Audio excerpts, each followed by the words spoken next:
As calls continue to grow to investigate the agents involved. We are joined live this morning by civil rights attorney Andy Noel. Andy, good morning. Now, we've all seen these videos where Alex Preddy's civil rights violated, where he is a licensed gun owner and a concealed carry permit holder at the protest.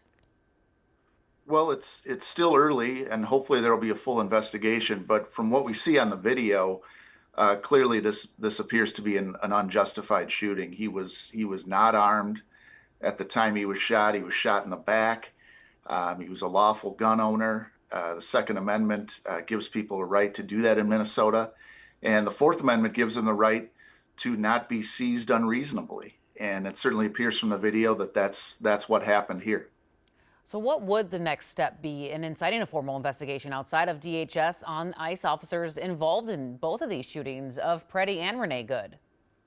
Well, the local officials have had to take the extraordinary step of going to federal court and asking the feds to not destroy evidence, which, if you think about it, in Law Enforcement 101 would teach you that if we have a fatal shooting, we keep the stuff.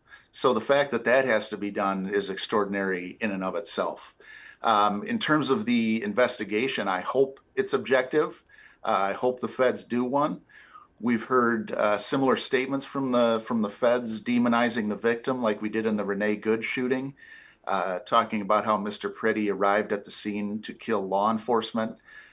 Imagine how that would make Mr. Preddy's family or friends feel. And it's troubling to hear the supervisors from the federal side saying those types of things. And it really calls into question their ability to perform an independent investigation, which I think is why the state is so desperate to get involved. Right. And on that note, Attorney General Keith Ellison, as we've been mentioning, he's going to be in court today to stop ICE operations from happening here in Minnesota and from destroying any of that evidence. How do you think that's going to play out in court? How do you think it's going to go? Well, the federal judiciary in Minnesota has made it very clear that they're going to follow the law. So I think the First Amendment, for example, allows citizens like Mr. Preddy to film law enforcement. We've heard the federal officials say that they don't think people should be allowed to do that. So I think the state is going to end up being on the right side of this, and the feds are going to end up being on the wrong side of it. And if we think about it, the federal ICE agents who, with all the resources available to the federal government, have made the decision not to wear body-worn camera. They're interested in secrecy. We see brave citizens out there in the media recording these events, and without that, we would have very little investigative material to go on. So thankfully, that's out there, and hopefully, it'll be fully examined. Some questions popping up. You brought up our constitutional rights, the First Amendment, freedom of speech, freedom to assemble, and the Second Amendment, right to bear arms. So we're hearing from the feds that, hey, Alex Preddy came to this protest concealed carrying, having a firearm on him. Can people go to protests, conceal and carry here in Minnesota? Sure can. We can't pick and choose which constitutional rights we want to enforce. The first, the second, and the fourth were all in effect that day in Minnesota and across the country. So, the defenders of the Second Amendment should be equally fervent defenders of the Fourth Amendment. Mr. Preddy was unarmed when he was shot.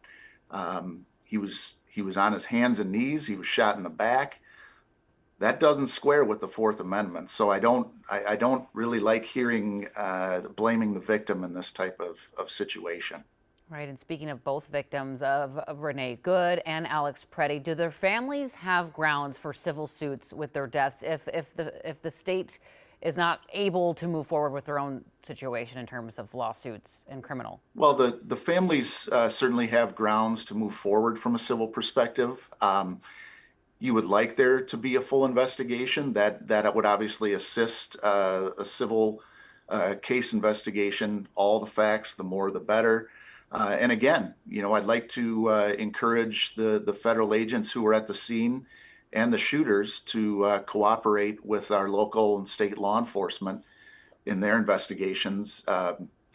They expect us normal citizens to cooperate when we're under criminal investigation. And so I'd expect the same of them. All right. Civil rights attorney Andy Noel, thank you for your insight and your time this morning. Much appreciated.